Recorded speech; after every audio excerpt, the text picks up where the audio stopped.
Hello friends, నమస్తే అండి. నేను మీ Bhargavi. Welcome to our channel. ఇవాళ మన వీడియోలో ఒక హెల్తీ బ్రేక్ఫాస్ట్ ఐటెంతో వచ్చానండి. దానికోసం నేను ఇదిగోండి ఈ గ్లాస్ తోటి ఒక గ్లాసు మినపప్పు తీసుకున్నాను. పొట్టు మినపప్పు అండి ఇది. నేను ఇదే వాడతాను, నాకు ఇదే బాగున్నట్టు ఉంటుంది. తర్వాత ఇదే గ్లాస్ తోటి 3 గ్లాసులు కొర్రలు తీసుకున్నానండి.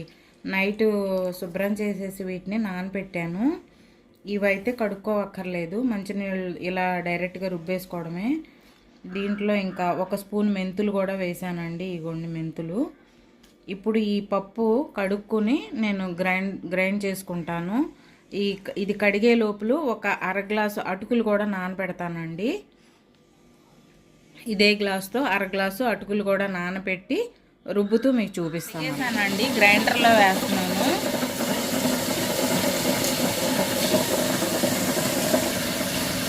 ఇగోండి నానబెట్టాను కదా అటుకులు, ఇవి కూడా వేసేస్తున్నాను దీంట్లో. దీన్ని మెత్తగా రుబ్బుకుందామండి. పిండి చక్కగా నలిగిందండి. నేను గ్రైండర్లోంచి తీసేసాను. దీన్ని ఒక 4-5 గంటలు ఫర్మెంటేషన్ కోసం వదిలేద్దాము. తర్వాత దోశలు వేసుకుందాం. ఇదిగోండి పిండి చక్కగా ఫర్మెంట్ అయింది. ఇదిగోండి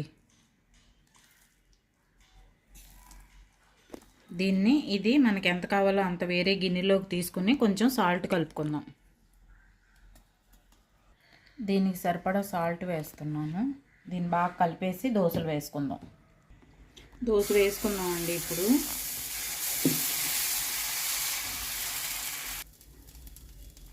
ఈ దోశలు డయాబెటీస్తో బాధపడే వాళ్ళకి చాలా మంచి ఫుడ్ అండి. మార్నింగ్ బ్రేక్ఫాస్ట్ కానీ నైట్ డిన్నర్లో కానీ చాలా మంచి ఫుడ్ అండి ఇది.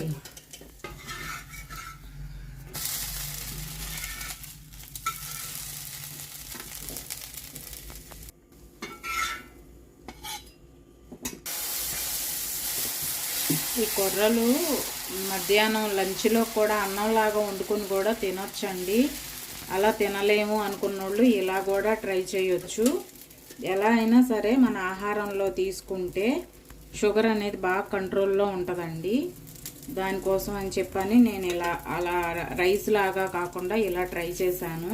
ఈ దోశలు అయితే చాలా టేస్ట్గా ఉంటాయండి. మామూలు రైస్తో చేసిన దోశల కంటే కూడా ఈ టేస్ట్గా అనిపించినాయి నాకు. ఇంతేనండి మన టేస్టీ కొర్ర దోశ. ఇది చాలా టేస్ట్గా ఉంటుందండి. నేను పుట్నాల పప్పును కొబ్బరితోటి చట్నీ చేశాను. ఈ చట్నీతో చాలా బాగుంటాయండి. మీరు కూడా ట్రై చేయండి friends. Thank you for watching.